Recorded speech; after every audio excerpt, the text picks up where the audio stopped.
स्वागत है आपका एक बार फिर से। हम बात कर रहे हैं उत्तराखंड के गाँव में जो पलायन हुआ है उस कारण घर की स्थिति कैसी है और कितनी जर्जर है। उसी सिलसिले में एक घर और हमारे सामने मौजूद है और आपको दिखाऊंगा कि इस घर की हालत कितनी जर्जर हो चुकी है। तकरीबन तीन से चार दशकों के बीच में बना ये घर आज बिल्कुल ख़त्म हो चुका है। आपको दिखाऊं कि ये इस घर को बनाने के लिए जो पूर्वज थे वो तकरीबन आप देख रहे हैं उस पहाड़ी से तकरीबन पहाड़ों में जब खेती सीढ़ीदार खेत होते हैं, मेरे पीछे आप देख रहे होंगे ये नीचे सीढ़ीदार खेत हैं। ऐसा रहता है कि पहाड़ी की ऊंची चोटी पर भी सीढ़ीदार खेत हैं, तो जब वहाँ वो खेती करते हैं तो वो उस समय अपने ऊपर वाले घरों में रहते हैं और नीचे जब जिन दिनों उन्हें यहाँ खेती करनी होती है, यहाँ फसल काटनी होती है, तो उन दिनों वो इन घरों में आ जाया करते थे। लेकिन समय दर समय जब लोग यहाँ से जाने लगे शहरों की ओर रोज़गार के लिए कह लीजिए या अपने बच्चों की शिक्षा के लिए आप कह लीजिए, जब वो जाने लगे तो उन्होंने इन घरों को भी छोड़ना शुरू किया। नहीं तो ये इन घरों की ज़रूरतों के हिसाब से इसको बनाया गया था। फ़िलहाल के लिए आपको लेकर आ गया हूँ यहाँ पर। मैं आप देख रहे होंगे ये पुरानी शिल्पी आकृति है, उस समय के शिल्पकारों ने बनाई हुई आकृति है। और इस समय फ़िलहाल जब हम इसे देख रहे हैं तो तकरीबन 1.5 दशक हो गया है और इस दशक से मैं तो इस घर को बंजर ही देख पा रहा हूँ। आपको दिखा रहा हूँ कि ऐसे बहुत सारे गाँव की हालत है, घरों की हालत है जहाँ पर स्थिति बहुत नाजुक है। तभी उनको घोस्ट विलेज भी सरकार द्वारा घोषित किया गया है, यही कारण है। आप देखिए इसके पीछे मेरे इस वाले पोर्शन में दरअसल यहाँ जो घर हुआ करते हैं वो तकरीबन 1 से 2 मंजिला हुआ करते हैं। नीचे वाले पोर्शन में लोग अपनी गाय भैंसों को या फिर अपने चारे को रखा करते थे, जैसे ये इस वाले पोर्शन में है। और इस तरफ इस घर को आप देख पा रहे होंगे तो ये देखिए इस तरफ और यहाँ इस तरफ, तो ये 2 जगह हैं और उसके ठीक ऊपर भी 2 कमरे हैं जहाँ पर इंसान रहा करते थे। लेकिन इसमें कि आप हालत देखेंगे बहुत जर्जर है।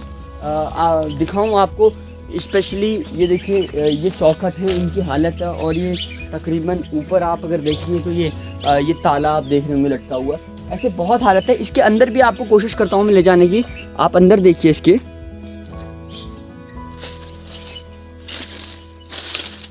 आप देख रहे होंगे तो कुछ इस तरह की हालत यहाँ हो चुकी है। तकरीबन लकड़ियों के बने इस मकान की हालत आज बहुत जर्जर है और यही कारण है कि सरकार इन्हें घोस्ट विलेज घोषित कर चुकी है।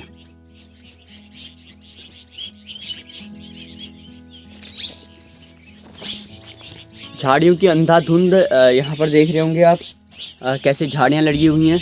तो यही सब कारण है कि लोगों को यहाँ से जाना पड़ रहा है। उसके लिए आप शिक्षा कह लें या रोज़गार कह लें या अच्छा स्वास्थ्य कह लें, जो भी चीज़ें आप कह सकते हैं। और यहाँ भी आपको दिखाने की पूरी कोशिश करूँगा मैं। आप ठीक देख ही सकते हैं इसके ऊपर, फिर भी कोशिश करूँगा कि आपको इसके ऊपर ले जाया जाए। रास्ता नहीं है लेकिन आपको दिखाने के लिए जाना पड़ेगा मेरे को। देखिए ये फिर मैं यहीं पर आ गया हूँ पीछे, ये वाला कुछ पोर्शन है। इसके अंदर अगर मैं आपको दिखाना चाहूँ, अंदर जाने में ख़तरा है क्योंकि नीचे कुछ भी नहीं है। ये देखिए ये कुछ दरवाज़ा है इस प्रकार का और तकरीबन अंदर की हालत आप देख ही रहे होंगे। ये देखिए ऊपर की हालत कुछ ऐसी हो चुकी है और नीचे पूरा ख़त्म हो चुका है क्योंकि अब कोई रह नहीं रहा है। काफ़ी समय हो चुका है तो पूरा ख़त्म हो गया है। और आपको बता दूं जिस दौर में ये घर बने थे उस दौर में इन घरों को इसमें ऊपर पतालों की आप बात करें, ऊपर इसमें पटाल लगे हुए हैं। इस घर के सबसे ऊपर जो आप देख रहे होंगे उस नज़ारे में वो पटाल लगे हुए हैं। ये पटालों की आकृति और इनकी बनावट ऐसी है कि गर्मी हो या फिर सर्दी हो, इसके अंदर जो टेम्परेचर है वो बहुत अनुकूल होता है। यानी कि ठंड के हिसाब से अनुकूल होता है और गर्मी के हिसाब से अनुकूल होता है। तो ये तमाम चीज़ें हैं। इसके पीछे कुछ खेत हुआ करते हैं जो अब बंजर हो गए हैं। हालांकि इसके नीचे भी कुछ खेत हैं, ये कुछ बंजर हैं और कुछ अभी लोग कुछ अपना उसमें फसल बोते हैं। वहीं बिजली की सप्लाई की बात करें तो फिर बाद में जब यहाँ कोई रहा नहीं तो यहाँ पे बिजली का पोल तो है लेकिन इसमें अब तारे नहीं हैं। तो तमाम ऐसे ही होस्ट विलेजेस हो चुके हैं पूरे उत्तराखंड में। और तकरीबन अगर आपको बताऊं तो ये ऐसा 5 घर ऊपर थे। 5 घरों के बाद आपको मैंने 2 घर फिर कल दिखाए थे और करीबन 6-7 घर मैंने आपको दिखाए और ये 8वां घर है। यानी कि ऐसे बहुत सारे घर हैं और बहुत सारे घर ऐसे और बंजर होने की ओर अग्रसर हैं। सिर्फ यही एक घर नहीं है, ये सिर्फ एक गांव की बात थी, ये सिर्फ अल्मोड़ा के सिर्फ एक गांव की बात है। तकरीबन अगर आपको बताऊं तो 2 दशकों में 32 लाख लोग जो है यहाँ से घर छोड़कर गए हैं पूरे उत्तराखंड से। और सन 2020 में सरकार ने 474 गाँव को चिन्हित किया है घोस्ट विलेज के रूप में। तो आप समझ सकते हैं यहाँ की स्थिति क्या है इस वक्त। अब यहाँ ज़रूरत है अच्छी शिक्षा की और एक सुनिश्चित रोजगार की और अच्छे स्वास्थ्य की, तमाम और चीज़ें हैं। इसके पीछे आप देख रहे होंगे पूरा पहाड़ है। हालांकि इस घर के पास में सबसे रोड है, क्योंकि रोड है, लेकिन यहाँ से जाने के कारण जब हमने पता किए तो वो ये पता चले कि रोड होने के कारण नहीं, जबकि यहाँ पर और भी कुछ घर होने चाहिए थे जिससे कि एक सोशल माहौल बना रहे, क्योंकि पहाड़ी एरिया है तो बाघ और जंगली जानवरों का खतरा भी यहाँ पर लगभग बना रहता है। तो ये एक विशेष कारण था। यहाँ से चल रहा था और चलते चलते मैंने ऊपर देखा कि एक घर पर ताला लटका हुआ है।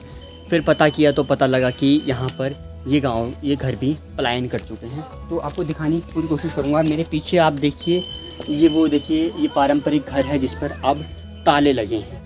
ऐसे तमाम घर और हैं और ठीक इसके बगल में भी एक घर है। मैं आपको दिखाने की पूरी कोशिश करूँगा कि इस घर में भी ताले हैं। आप पीछे देख रहे होंगे, ठीक पीछे भी ताला लगा हुआ है। आपको ऊपर चलकर दिखाऊं तो ये पारंपरिक घर हैं जो पुराने समय पर लोग यहाँ रहा करते थे, और अब वो यहाँ की स्थिति कह लीजिए या कोई भी विषय कह लीजिए, उसकी वजह से अब खंडहर हो चुके हैं। ये स्थिति लगभग सभी गाँव की है और लगभग जिन गाँवों में हम लोग जा रहे हैं, घरों में जा रहे हैं, वहाँ हमें चीज़ें मिल रही हैं। उत्तराखंड के पलायन पर चुप्पी क्यों? उत्तराखंड पलायन आयोग के अनुसार पिछले 2 दशकों में तकरीबन 32 लाख लोगों ने उत्तराखंड से अपने घरों को छोड़ा, और 2020 की रिपोर्ट के अनुसार सरकार ने 474 गांवों को चिन्हित किया। ऐसे में सबसे बड़ा सवाल तो यह आता है कि सरकार इन आंकड़े और इन दावों पर चुप्पी साधे क्यों बैठी है? अगर सरकार यहाँ की स्थानीयों के लिए अच्छा रोजगार, अच्छी शिक्षा और अच्छा स्वास्थ्य समय पर मुहैया करा देती तो शायद इन घरों पर आज ताले न लटके होते। अदम गोंडवी साहब की ये लाइनें, ये आंकड़े झूठे हैं, ये दावे किताबी हैं, चरितार्थ करती है। Bureau report, Uttarakhand.